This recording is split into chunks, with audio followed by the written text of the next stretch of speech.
Well, hello everyone. Happy Monday. It is digital host AJ Wuest here, welcoming you back to Monday's version of Before the Four, the live stream where I talk about some of 48's top news stories and then some before our 4 o'clock newscast. Wherever you're watching Before the Four today, whether it's on the 48 Now live stream or YouTube, thank you so much for watching and spending just a little bit of your Monday afternoon here.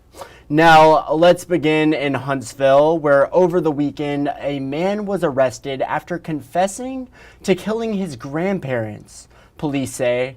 Now, Friday night around 10:30, officers arrived on Carriage Court, where authorities say they found 21-year-old Xavier Cole, who you're seeing on screen, in the passenger seat of a car. Police say Cole confessed to officers that he had killed his grandparents inside their apartment. The officers then went to the apartment where they found 67-year-old Antoinette Skaggs and 69-year-old Kenneth Skaggs dead inside the home. Now, Cole was taken to the Madison County Jail where he is being held without bond. And court records obtained by 48 alleges Cole used a sword and a knife to kill his grandparents. But now a story in Decatur where a Tuscumbia man was arrested after police say he tried to meet a teenage girl for sex. Now, Cornelio Atjun, who you're seeing on screen, is charged with electronic solicitation of a child and traveling to meet a child for an unlawful sex act. Court documents obtained by 48 report that Atjun was using Facebook Messenger to talk to who he thought was a 14-year-old girl. However, he was actually talking to a Decatur police officer. And court records show Atjun arranged to meet the girl in Decatur early yesterday morning. He was then arrested by Decatur police, and he's currently being held in the Morgan County Jail on a $50,000 bond. But to DeKalb County, where today we learned an Albertville man was indicted on a murder and assault charge earlier this month. Now, on Saturday, DeKalb County deputies arrested 36-year-old Joshua Campbell. According to the indictment, Campbell is accused of causing serious physical injury to another person by means of a motor vehicle. The indictment redacted the name of any potential victim, but officials say a pregnant woman was on her way to the hospital when Campbell allegedly crashed into her. The woman lost her baby as a result, which is what led to the murder charge. Campbell is being held in the DeKalb County Jail on an $85,000 bond. And now in Huntsville, a man recently stopped jury selection in his capital murder trial and pled guilty to a lesser charge. Earlier today, Trinity Martin, who you're seeing on screen, pled guilty to felony murder. Martin was 18 when he killed 23-year-old Jalen King back in 2021. A sentencing date has not been set up at this time. But now let's talk about the weather. After a week of tornadoes, high winds, and even snow, it looks like we get a little bit of a break with the start of this week. Let's turn it over to 48 First Alert Chief Meteorologist Brad Travis for a look at the latest forecast. A beautiful way to start the work week as we look forward to the weekend. Looks pretty nice there too. Temperatures this week will be a little above normal. In fact, we're going to see that each and every night too. I don't think we're going to be below freezing for several days. We're starting to count those days down as we kind of focus forward to spring. I wouldn't be planting anything just yet, but here's a look at our temperatures. We're at 64 in Madison right now. Looking good out there. Traffic just beginning on this Monday afternoon commute. 64, pretty popular number across many areas. We will be a little bit warmer each and every day.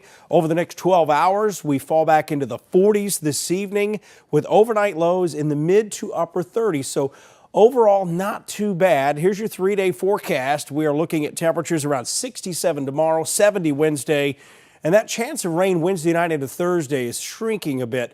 I think it's less than 1/4 of an inch of rain for all of us, and some of us it'll be less than that, but it will push temperatures back into the upper 50s for Thursday afternoon. Well, thank you. And now a story in case you missed it. Friday night, we learned that Decatur Police Chief Todd Pinion will step down from his role as Decatur Police Chief. The decision comes after much pressure from many in the Decatur community calling for his resignation. 48 Sarah Grace Kennedy with more. I actually was surprised. It was a shock, not just to me, but to the community. Nick Perkins' brother, Steve Perkins, was shot and killed by police in September 2023. He says he's relieved to hear Todd Pinion is stepping down as chief of police. Decatur can't move forward with him as chief because nobody trusts him. His own department doesn't even trust him. Perkins says he still has a lot of questions. He wants to know why Pinion refused to bow out for 16 months, but he hopes this will move the city forward. The tragedy that happened on September 29th kind of divided the community.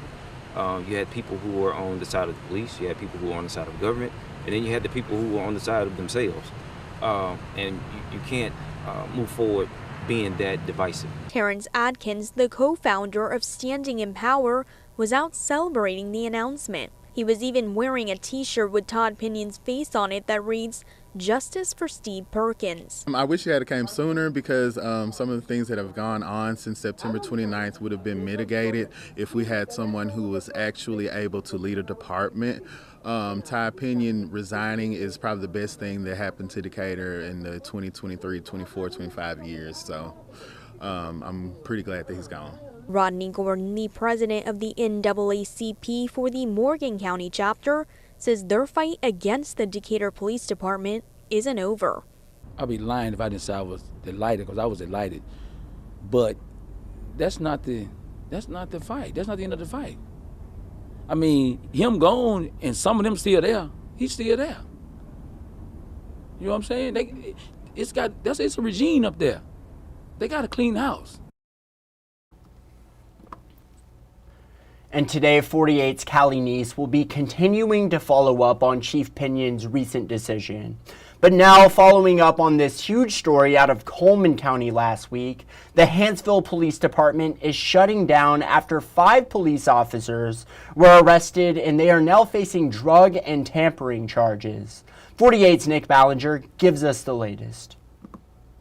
There is a rampant culture of corruption in the Hanceville Police Department, which has recently operated as more of a criminal enterprise than a law enforcement agency. Coleman County District Attorney Champ Crocker says the now defunct Hanceville Police Department has lost the truth of its community and it's backed up in the grand jury indictments.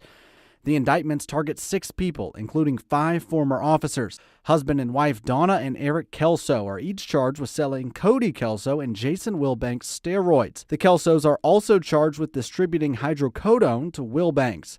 The indictments say Wilbanks used his department phone while on the job to ask the Kelsos for the steroids, hence the solicitation and use of office for personal gain charges. Several of the charges involve the removal and tampering of evidence from the evidence room. Jason Wilbanks, William Shelnut, Cody Kelso, and Police Chief Jason Marlin all have tampering with physical evidence charges. The district attorney says anyone could reach through this hole in the wall and open the evidence room door from inside. Cody Kelso is even charged with accessing a 2023 murder investigation for Randall Hogan, who is accused of murdering Jeffrey Wilhite in 2020. The victim in that case, Jeffrey Wilhite, shares the same last name as Stephen Wilhite, who Eric Kelso allegedly gave Adderall to. That case is set to go to trial March 31st of this year.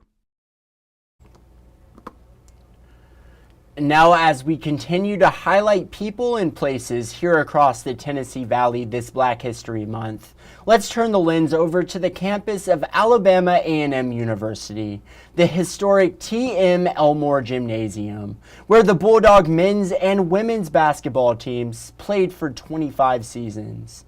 Now those teams have a new facility they now call home, but Elmore Magic will always hold a special place in the hearts of the Alabama A&M family. 48's Carl Prather tells us more about Elmore Magic.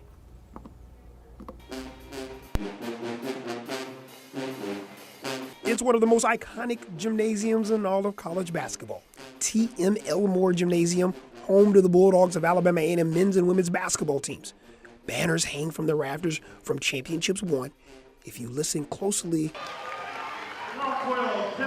you could still hear some of that energy of what once was Elmore Magic. There are a lot of great memories in here, and there are so many memories. I don't even think we would have very many chapters left. Legendary Alabama A&M men's head basketball coach Van Pettaway called Elmore Gym home as Bulldogs head coach for 25 seasons.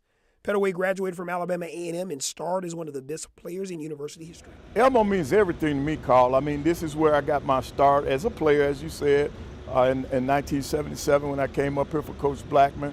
Then to get the opportunity to come back here and coach in '83 as an assistant coach, and then in '86 as the head coach. The Doghouse, as Elmore Gym was affectionately known, had some home court advantages as well under Pettaway. The heat was on inside Elmore during games, literally, according to some Bulldogs urban legend. Okay, now, Carl, let me explain something. Everybody thinks that I had something to do with the heat because of one game. One year we played UH. UH had a very tough ball club. So when I went to scout them, I said, man, we can't match up with them. So I came back across town, back over here to Elmore. I just bumped it up 1 extra degree for that one game. And Carl, I promise you, before the game was 10 minutes old, they couldn't run anymore. They were gassed. It was a great home court advantage for us. And when we first got in the SWAC, nobody could win in here because it was too hot for them. The Bulldogs played at the Southern Intercollegiate Athletic Conference, consisted of mostly historically black colleges and universities from 1947 to 1998, before joining the Southwestern Athletic Conference in 1999. Pettaway won 7 SIAC championships. The men's basketball team also won a SWAC conference championship during the 2004-2005 season, reaching the NCAA tournament as a Division I program. Pettaway now spends his time from the sideline, rooting on his former program as a color analyst for men's basketball games at the new Alabama A&M Event Center, which opened in 2022. Memories of Elmore Gym still reside currently northeast of the new basketball facility, as Elmore Gymnasium still stands to this day. I'm forever grateful to Elmore Health and Science Building and to Alabama A&M for giving me that opportunity.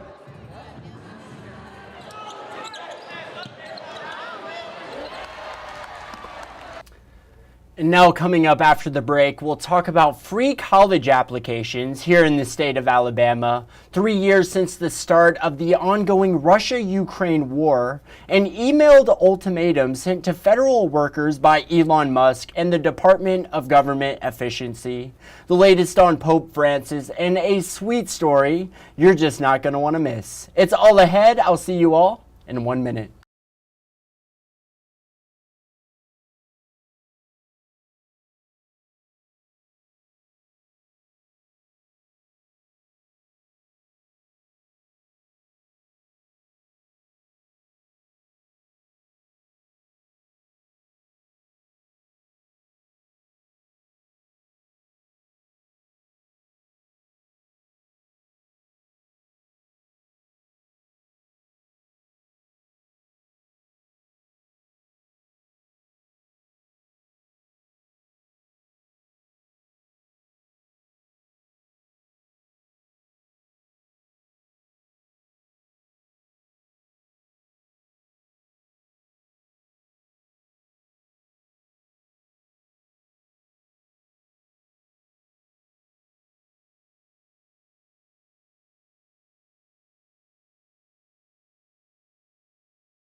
Well, hello and welcome back to Before the Four. Now in a little state news, high schoolers, listen up.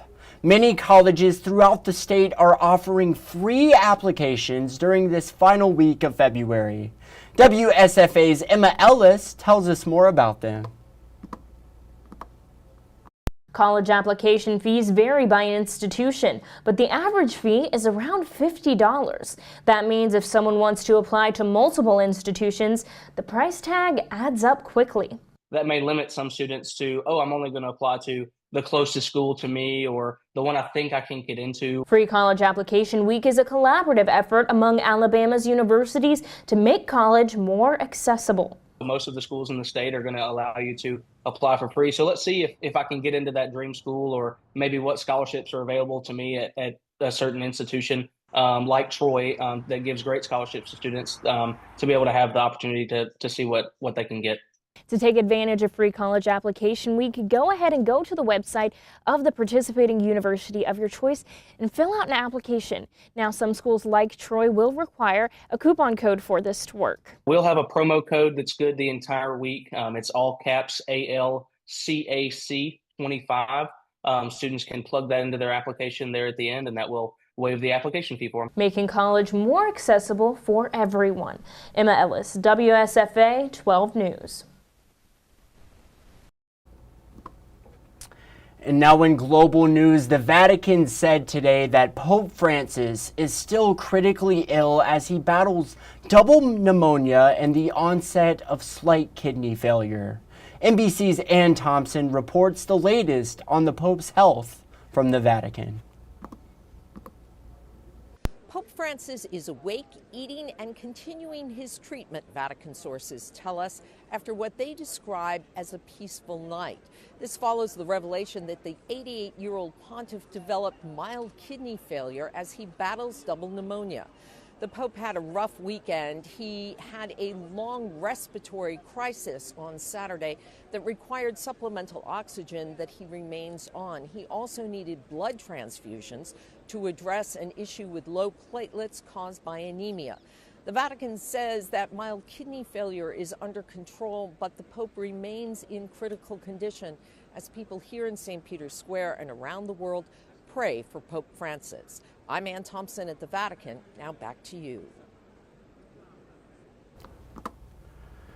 And staying in global news, Ukrainian President Zelensky said for the first time yesterday that he would be willing to resign from his post in exchange for peace in Ukraine or NATO membership.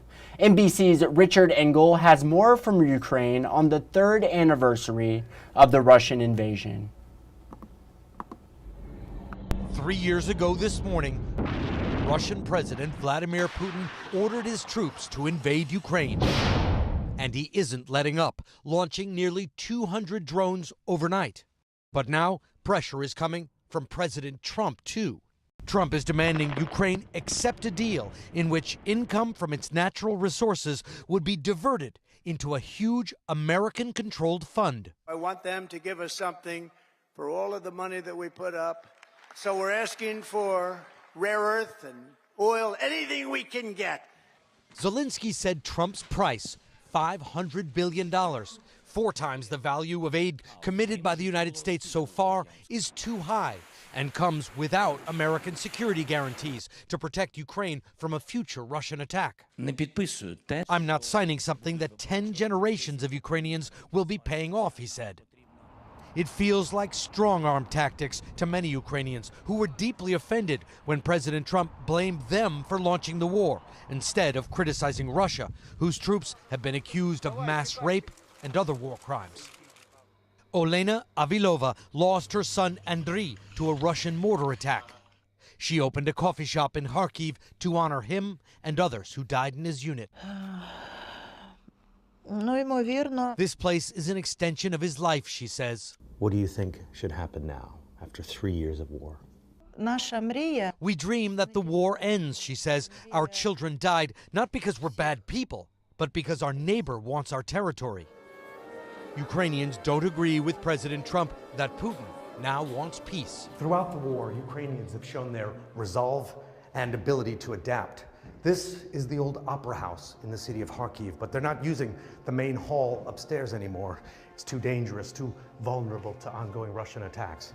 Instead, they've gone down into the bomb shelter. This was just an empty room. But they put in a stage, and it's packed every night. Even with American support now in question, Ukrainians aren't giving up.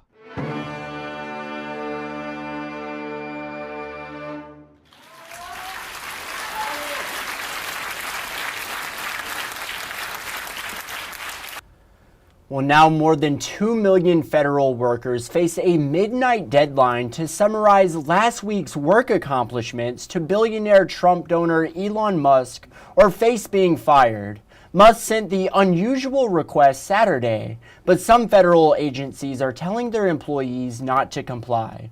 This comes as Musk and President Trump rapidly downsized the federal government and cut programs authorized by Congress.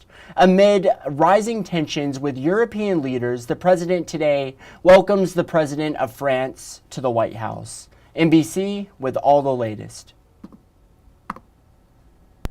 confusion and frustration surrounding the latest demand from Elon Musk and his Department of Government Efficiency. Over the weekend, sending an email to millions of federal workers, telling them to justify their jobs by midnight tonight. Today, while hosting French President Emmanuel Macron at the White House, President Trump once again endorsing the billionaire's moves. I think everyone thought it was a pretty ingenious idea. Now, several agency heads telling those same workers not to respond, including the Department of Justice. In an email, the Assistant Attorney General for Administration said because of the confidential and sensitive nature of the department's work, employees do not need to respond. The execution of this email was terrible and seems to have been sent out with almost no coordination from the actual agency heads who were appointed by this administration. As the Trump administration pushes on with cuts, Republican lawmakers are walking a tightrope, facing backlash from constituents back home, while backing up the president's policies in Washington. I think it's not a big thing to expect of federal employees to do what we do in the private sector. House and Senate Democrats who don't have the votes to fight back are relying on the courts to intervene. What Donald Trump is doing is illegal, it's violative of our Constitution, and it has to be stopped. And I'm proud to see a movement growing that ultimately, I believe, is going to stop Donald Trump from doing these very destructive things. The president navigating domestic ire and anger overseas, too, as allies question his stance on Ukraine. Mr. Trump meeting with French President Macron and talking to G7 leaders as Putin's brutal war enters its fourth year. In Washington, Julie Sirkin, NBC News. Well, singer Roberta Flack passed away today at 88 years old. Flack rose to stardom in the 1970s with songs such as The First Time Ever I Saw Your Face and Killing Me Softly with his song. Both songs won Grammy Awards for the legendary singer. Flack was born in Black Mountain, North Carolina in 1937, but was raised in Arlington, Virginia. No cause of death was given in a statement from her family today. However, Flack did announce in 2022 that she had been diagnosed with ALS and could no longer sing. Overall, Roberta Flack earned 5 Grammy Awards, a Lifetime Achievement Grammy in 2020, and left a lasting impact on singers, musicians, and music fans all across the world. She will certainly be greatly missed. But now let's turn over to the good side, where today a mother in Louisiana has made it her mission to spread joy in the name of her late son. She's doing it through random acts of kindness. Take a look.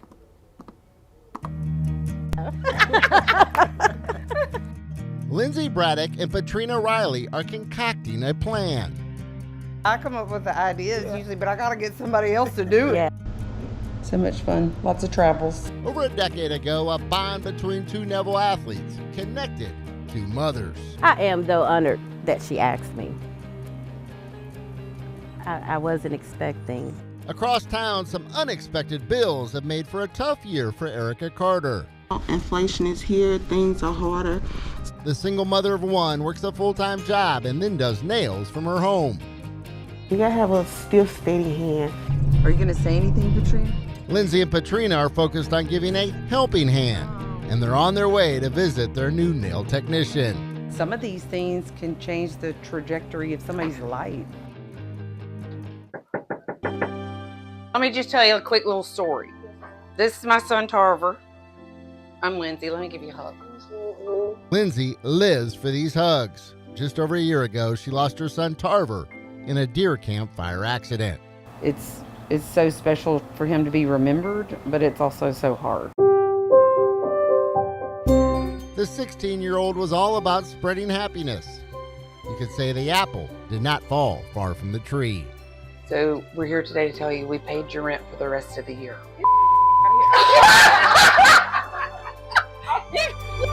It's okay, Erica. You're not the first to drop an obscenity or two. Okay, that is so good. Oh my God, I'm about to pass out. Thank y'all. Love remains the Braddock's favorite 4-letter word. Sorry, Patrina's been tricking you. No, you did good. These random acts of kindness are becoming the norm. The Tarver Braddock Foundation has given out over $111,000 in scholarships, sponsorships, and surprise gifts. These love tokens have not gone unnoticed. They think about the little people. They think about the small people.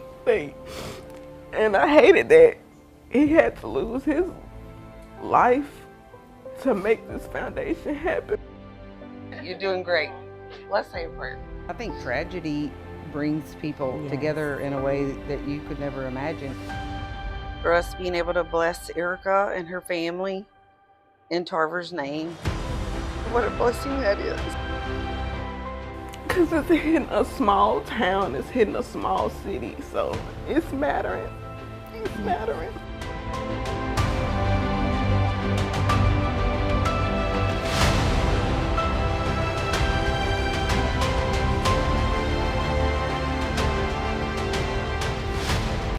Wow, incredible story there. And now let's turn over to the stories you're just not going to want to miss coming up in our evening newscasts. Following up on the storm damage cleanup efforts in the shoals from the recent tornadoes, 48's Aria Ponce will have more on that coming up, covering the court in Sand Mountain, where a man accused of killing his neighbor continues to fight the charges in his Stand Your Ground hearing. 48 Savannah Sapp will have more on that coming up, and Huntsville City FC unveiling its brand new mascot. Find out what he's all about coming up, and these are just a few of the stories you're just not going to want to miss coming up in our evening newscast. And it is that time. It is time for Facebook Fun, our 48 Facebook question of the day. What is something you were told as a kid that ended up not being true? And let's see what you all had to say.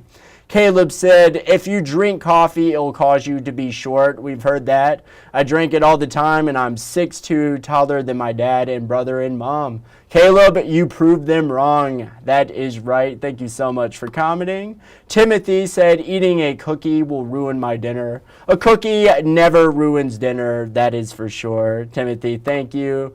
And then Ryan said, quicksand was going to get me. Then again, proving them wrong. That is right, Ryan. Carrie Ann said, if you eat watermelon seeds, you will grow a watermelon in your belly. I've heard that one growing up a few times. And then Barbara said, if you step on a crack, it will break your mama's back. Love it. All great comments there. But that is it for today's Before the Four. Thank you all for sticking around. And you all have a great night. And as always, thank you so much for watching.